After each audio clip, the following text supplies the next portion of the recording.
ಅವ್ರು ಸಾಕ್ಷಿ ಸಮೇತ ಹೇಳಿದಾರೆ ಅವರು ರಾತ್ರಿ 3 ಗಂಟೆಗೆ ಇದು ಮಾಡೋದು ಅಡಿಷನ್ನು ಡಿಲಿಷನ್ಸು ಅಲ್ಲಿ ಅಷ್ಟೇ ಕಂಪ್ಯೂಟರ್ ಬಳಕೆ ಎಲ್ಲ ಸಾಕ್ಷಿ ಸಮೇತ ರಾಹುಲ್ ಗಾಂಧಿ ಅವರು ಹೇಳಿದ್ದಾರೆ. ಇದೆಲ್ಲ ತನಿಖೆ ಆಗುತ್ತೆ. ಇದಾಗ್ತದೆ ಎಲೆಕ್ಷನ್ ಕಮಿಷನ್ ತನಿಖೆ ಮಾಡ್ತಾರೆ, ಯಾವುದೂ ಮಾಡ್ತಾ ಇಲ್ಲ ಅವರು. ರಾಹುಲ್ ಗಾಂಧಿ ಅವರಿಗೆ ಬರೀ ಅವರು ಮಾಧ್ಯಮದ ಮೂಲಕ ಇದು ಮಾಡುವಂಥದ್ದು ಮಾಡ್ತಾ ಇದ್ದಾರೆ. ಅವ್ರು ಏನಾಗಿರೋ ಅದನ್ನು ಎನ್ಕ್ವೈರಿ ಮಾಡ್ಬೇಕಲ್ಲ. ಉಳಿದ ನಿಮ್ಮ ಏನೋ election commissioner, Indian election commissioner, farmer election commissioners ಅವ್ರು ಹೇಳಿದ್ದಾರೆ. ಅವರೆಲ್ಲ ಏನು ಅಡ್ವೈಸ್ ಮಾಡಿದ್ದಾರೆ ಎಲೆಕ್ಷನ್ ಕಮಿಷನ್ಗೆ? ಏನು ಅಡ್ವೈಸ್ ಮಾಡಿದ್ದಾರೆ?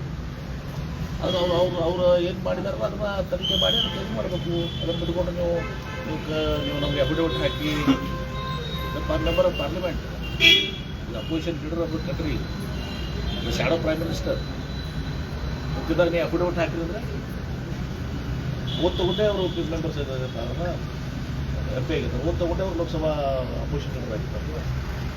ಅವರು ಈ ಎಲೆಕ್ಷನ್ ಕಮಿಷನ್ ಅವರು ಬರೀ ಮಾಧ್ಯಮದ ಮೂಲಕ ಕೌಂಟರ್ ಮಾಡಿರೋದಾಗಲ್ಲ, ಅವರು ಕೊಟ್ಟಿರುವಂಥದ್ದು ಅದನ್ನು ಸಾಕ್ಷಿ ಸಮೇತವಾಗಿ ಬೆಂಗಳೂರು ಉದಾಹರಣೆ ಅದ. ಮುಂದೆ ಮನೆಯಲ್ಲಿ ಒಂದು ದಿವಸ 80 ಜನ ಇದೆಲ್ಲನೂ ಕೂಡ ಅದನ್ನು ತನಿಖೆ ಮಾಡಬೇಕು. ಸುಮ್ಮನೆ ಅಫಿಡವಿಟ್ ಕುಡಿ ಅಂತ ಕೂತ್ಕೊಂಡಿರೋದು ಮಾಧ್ಯಮದ ಮೂಲಕ ಹೇಳೋಂಥದ್ದು ಆಗಬಾರ್ದು. ಅದೇ ಸಂಪೂರ್ಣವಾಗಿ ಅದನ್ನ ಎನ್ಕ್ವೈರಿ ಮಾಡಿ. ಈ ಜಾತಿ ಕಂತಿ ಕಾಲಮ್ಗಳಲ್ಲಿ ಸರ್ ಕ್ರಿಶ್ಚಿಯನ್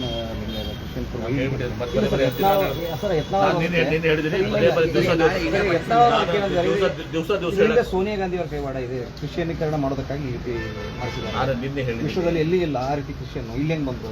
ನಾನು ನಿನ್ನೆ ಹೇಳಿದ್ದೀನಿ, ಅವರು ಏನು ಕನ್ಫ್ಯೂಷನ್ ಮಾಡ್ಕೊಂಡಿದ್ರೆ ಕನ್ವರ್ಷನ್ಗಳಾಗಿರ್ತಾರೆ. ಈಗ ಕ್ರಿಶ್ಚಿಯನ್ದಾಗ ಕನ್ವರ್ಷನ್ ಆಗಿರ್ತಾರೆ, ಹಿಂದೂದಾಗ ಎಷ್ಟೋ ಮಂದಿ ಮದುವೆ ಹಿಂದೂದಾಗ ಕನ್ವರ್ಷನ್ ಆಗಿರ್ತಾರೆ, ಮುಸ್ಲಿಮ್ದಾಗ ಇಸ್ಲಾಮ್ದಾಗ ಕನ್ವರ್ಟ್ ಆಗಿರ್ತಾರೆ, ಇಸ್ಲಾಮ್ದವರು ಎಷ್ಟೋ ಜನ ಹಿಂದೂದಾಗ ಕನ್ವರ್ಟ್ ಆಗಿದ್ದಾರೆ, ಲಿಂಗಾಯತರಾಗ ಕನ್ವರ್ಟ್ ಆಗಿದ್ದಾರೆ. ಅವರು ಕಾಂತರಾಜ್ ಕಮಿಟಿ ಮುಂದೆ ಅವ್ರನ್ನ ಹೇಳಿದ್ದನ್ನು ಅವರು ಅದನ್ನು ಇದು ಮಾಡ್ಕೊಳ್ಳೋದಕ್ಕೆ ಕಾಲಮ್ ಸೃಷ್ಟಿ ಮಾಡೋದು ಹೇಳಿದಾರಂತೆ ಕಾಂತರಾಜ್ ಕಮಿಟಿ. ಈಗ ಮೊನ್ನೆ ನಾವು ಕ್ಯಾಬಿನೆಟ್ನಲ್ಲಿ ಮುಖ್ಯಮಂತ್ರಿ ಎಲ್ಲರಿಗೂ ಹೇಳಿದ್ದೀವಿ, ಅದು ಇದೆಲ್ಲ ವಿಷಯಗಳನ್ನ ರೇಸ್ ಮಾಡಿ ಇದೆಲ್ಲ ಆಗಿದೆ.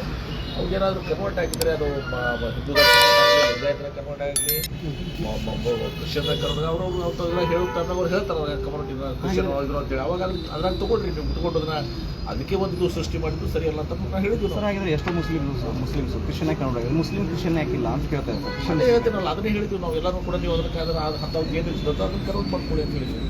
ಸರ್ ನಾಳೆ ಇಂಡಿಯಾ ಪಾಕಿಸ್ತಾನ ಮ್ಯಾಚ್ ನೋಡಿ, ನಾವು ನನ್ನ ಬೇಸಿಕಲಿ ಅದನ್ನು ಕೇಳಿ ಈ ಪಾಕಿಸ್ತಾನ ಜೊತೆ ನಾವು ಮ್ಯಾಚೇ ಮಾಡಬೇಕಾಗಿಲ್ಲ. ಯಾಕಂದರೆ ನಾವು ಇಷ್ಟು ನಮಗೆ ಪಾಪ ನಿರಪರಾಧಿಗಳು ನಮ್ಮ ಜನರಿಗೆ ಇವತ್ತು ದಿವಸ ಅವರು ಅಮಾನುಷವಾಗಿ ಇವತ್ತು ದಿವಸ ಏನು ಕಾಶ್ಮೀರದಲ್ಲಿ ಹತ್ಯೆ ಮಾಡಿದರು. ಇದಾದಮೇಲೆ ನಾವು ಅವ್ರ ಕೂಡ ಕ್ರಿಕೆಟ್ ಆಡುವಂಥದ್ದಿದೆ, ಅವ್ರ ಜೊತೆ ಕಟ್ ಆಫ್ ಮಾಡ್ಕೋಬೇಕು ನಾವು. ಹೇಳ್ರಿ ನಿಮ್ಮ ಯತ್ನಾಳವ್ರಿಗೆ, ಪ್ರಧಾನಮಂತ್ರಿ ಹೇಳ್ರಿ ಇದು ಮಾಡಿದ್ರು ತಪ್ಪು ಅಂತೇಳಿ. ಹಾಂ, ಇದು ಕೇಳಂಗಿಲ್ಲ. ಪ್ರಧಾನಮಂತ್ರಿಗಳು ಪಾಕಿಸ್ತಾನ ಕೂಡ ಮ್ಯಾಚ್ ಆಡಕ್ ಬಿಡ್ತಾರೆ, ಹೆಂಗ್ರಿ ಯತ್ನಾಳವ್ರು ಅಂತ ಕೇಳ್ರಿ. ಸರ್ ಕಾಂಗ್ರೆಸ್ ಒಬ್ಬರ ನಾಯಕರ ಪಿತ್ರೋಡ್ ಅವರು ಪಾಕಿಸ್ತಾನಕ್ಕೆ ಹೋದ್ರೆ ಸ್ವರ್ಗ ಇದಕ್ಕೆ ತವರು ಮನೆಗೆ ಹೋದಂಗೆ ಆಗುತ್ತೆ. ಅದ್ರ ಬಗ್ಗೆ ಕಾಂಗ್ರೆಸ್ ಪಕ್ಷದ ಹೈಕಮಾಂಡ್ ಸಹ ನಿಲುವು ತಗೋತದೆ. ಯಾವ ಸಂದರ್ಭದಲ್ಲಿ ಯಾಕೆ ಏನು ಹೇಳಿದಾರೆ ಅದ್ರ ಬಗ್ಗೆ ಮಾಡ್ತಾರೆ. ಅದು ವಿವಾದ ಕಾರಣ. ಅದು ಕರೆಕ್ಟ್. ಈಗ ಇದು ಮೊದಲು ಮ್ಯಾಚ್ ಅಂತ ಹೇಳ್ರಿ. ಈಗ ಯತ್ನಾಳವ್ರಿಗೆ ಹೇಳ್ರಿ, ಪ್ರಧಾನಮಂತ್ರಿ ಅವ್ರಿಗೆ ಟೀಕೆ ಮಾಡಂತೀವಿ. ಬಿರಿಯಾನಿ ತಿನ್ನಕ್ ಹೋಗೋದು, ಪಾಕಿಸ್ತಾನ ಕರಿಲಾರ್ದೆ ಬಿರಿಯಾನಿ ತಿನ್ನಕ್ ಹೋಗಿದ್ರಿ ಇದಕ್ಕೆ ಏನು ಈಗ ಮ್ಯಾಚ್ ಆಡಕ್ ಮಾಡಿದಿರಿ. ನಮ್ಮ ವಿರೋಧದ ನೋಡಿ, ನಮ್ದು ಪಾಕಿಸ್ತಾನ ಜೊತೆ ನಮ್ಮ ಸಂಬಂಧ ಕಟ್ಟಾಗ. ಯಾಕಂದ್ರೆ ಅವರು ನಮ್ಮ ಜನರನ್ನ, ನಿರಪರಾಧಿಗಳನ್ನ, ಮುಗ್ಧ ಜನರನ್ನ ಕಾಶ್ಮೀರದಲ್ಲಿ ಹತ್ಯೆ ಮಾಡಿದ್ದಾರೆ. ಇವ್ರು ಕೂಡ ಏನು ಕ್ರಿಕೆಟ್ ಮ್ಯಾಚ್ ಆಡ್ತಿದ್ರು, ಗೆಲ್ಲೋದು ಸೋಲೋದು ಎರಡನೇ ಮಾತು. ಅವ್ರ ಜೊತೆ ಕ್ರಿಕೆಟ್ ಮ್ಯಾಚ್ ಆಡೋದೇ ತಪ್ಪು ಇವತ್ತು ದಿವಸ. ಈ ಸಂದರ್ಭದಲ್ಲಿ ಎಲ್ಲವೂ ಆಗಿ ನಿರ್ಣಯ ಆಗುತ್ತನ ಇದು ಆಗ್ಬಾರ್ದು. ನಾ ಗಾಯ ಮಾತಿಲ್ಲ ಇವತ್ತು ದಿವಸ ಎಲ್ಲರದು. ಆ ಕುಟುಂಬಗಳಿಗೆ ಏನಿಸ್ತದ ಅನ್ನೋದು ಏನು ಅನಿಸ್ತದೆ? ಅವ್ರು ಕೂಡ ಮ್ಯಾಚ್ ಆಡಿದ್ರೆ ನನಗೆ ಅವ್ರಿಗೆ ನೋವಾಗಿದ್ರುವಾ, ತುಳಿಯಂಗಿಲ್ವಾ? ಅಮಿತ್ ಶಾ ಅವರ ಪುತ್ರ BCCI ಅಧ್ಯಕ್ಷರಲ್ಲ, ಮತ್ತೆ ಹೇಳೋದು ಒಂದು, ಮತ್ತೆ ನಾವು ಹಂಗೆ ಅವ್ರ ಮೇಲೆ ಯುದ್ಧ ಮಾಡಿದೀವಿ, ಹಿಂಗೆ ಮಾಡಿದೀವಿ, ಆ ಮಾಡಿದೀವಿ, ಇದು ಮಾಡಿದೀವಿ ಎಲ್ಲರೂ ಕೂಡ ಘೋಷಣೆ ಮಾಡ್ಕೊತೀವಿ. ಇನ್ಯಾಕೆ ಮಾಡಕ್ಕೆ ಹೋಗಿದ್ರಿ? ನಮ್ದು ಪ್ರಬಲವಾದ ವಿರೋಧ. ಅವ್ರ ಜೊತೆ ಆಟ ಆಡುವಂಥದ್ದು. ಈಗ ಆ ಜನರಿಗೆ ಏನು ಪಾಪ ಮೊನ್ನೆ ಪ್ರಾಣ ಕಳ್ಕೊಂಡಿದ್ದಾರೆ, ಸಿಂಧೂರ್ ಏನೋ ಕುಂಕುಮ ವಿಷಯ ಹಾಕಿದೆ, ಆ ಕುಟುಂಬಗಳಿಗೆ ಇವತ್ತು ಅಪಮಾನವನ್ನು ಮಾಡಿದ್ದೀರಿ ನೀವು.